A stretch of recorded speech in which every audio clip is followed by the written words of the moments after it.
अपना थोड़ा सा पीछे हो जाए प्लीज। अभी आप थोड़ा सा पीछे हो जाओ, पीछे रखने पड़ेगी।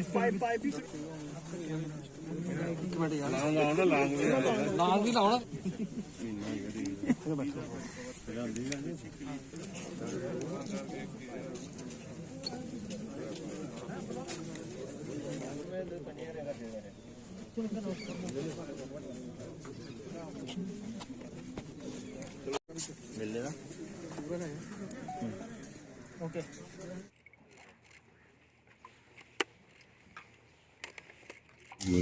ये बीती रात को एक बहुत अच्छा ऑपरेशन बीएसएफ ट्रूप्स ने किया है। जैसे कि आप सुबह यहाँ आए होंगे, आपने देखा होगा कितना घना कोहरा था, तो रात को और भी घना कोहरा था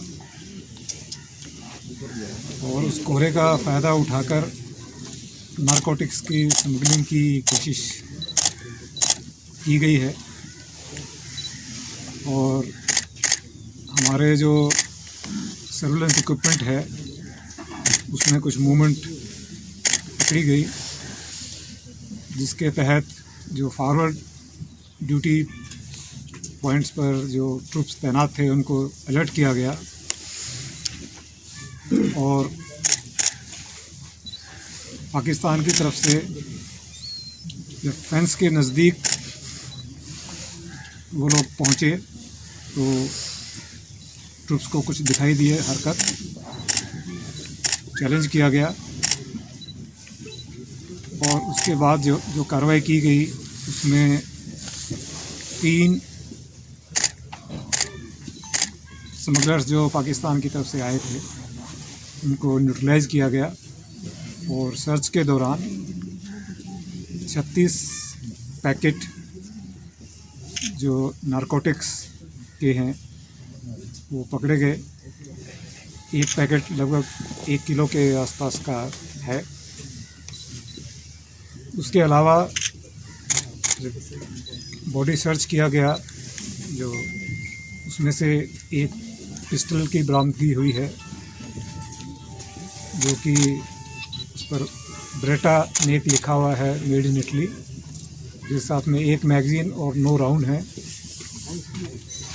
उसके अलावा पाकिस्तान की करेंसी रिकवर हुई 9,820 रुपये,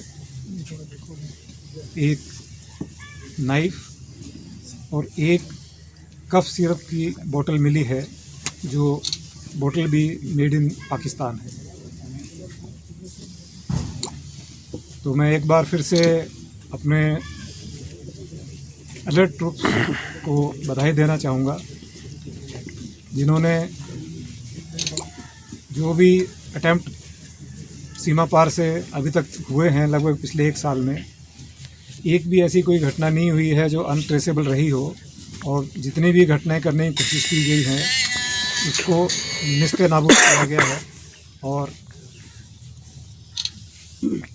उनको मार गिराया गया है और ये बहुत अच्छी रिकवरी की गई है। और उनकी कोशिश थी अंधेरे का और बहुत घने कोहरे का फ़ायदा उठाकर ये नारकोटिक्स की स्मगलिंग भारत में की जाए, लेकिन उनके प्रयासों को सफल नहीं होने दिया गया और ट्रूप्स की अलर्टनेस की वजह से ये बहुत बड़ी कामयाबी मिली है।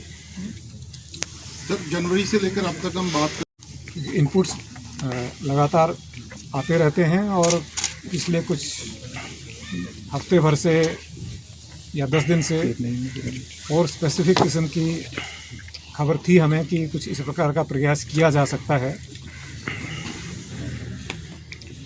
तो उसके तहत अलर्टनेस वैसे भी हमारी पूरी तरह से तैनाती रहती है, राउंड द क्लॉक अलर्टनेस रहती है और कोई ऐसा समय नहीं होता जब हम अलर्टनेस का जो गार्ड है वो लो करते हैं अपना या नीचा करते हैं।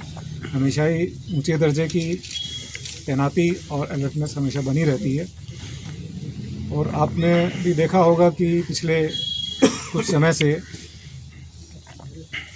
करीब 4 ऐसे इंसिडेंट हुए हैं जिसमें नारकोटिक्स की स्मगलिंग की कोशिश की गई है।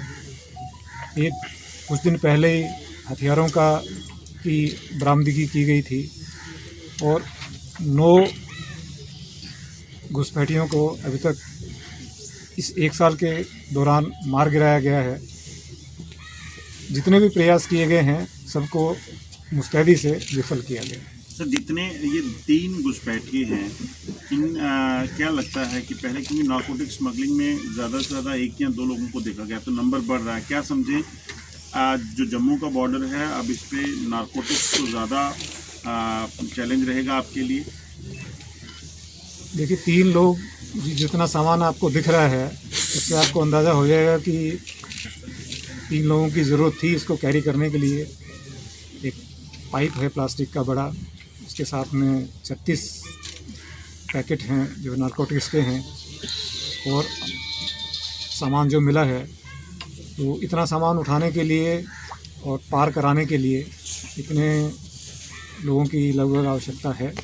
और चैलेंज तो जो भी हो, जैसे भी हो, मैंने पहले भी बताया था, हम हमेशा तैयार हैं और कोई भी किसी प्रकार का चैलेंज मीट करने के लिए हमारे ट्रूप्स एकदम तैयार हैं। अभी तक की इनिशियल इन्वेस्टिगेशन है, क्या लगा है कि ये हुआ है, रिकवरीज की गई हैं। जो भी इन्वेस्टिगेशन की कार्रवाई होगी, आगे जो जानकारी होगी आप लोगों को बताई जाएगी। धन्यवाद। सर, ये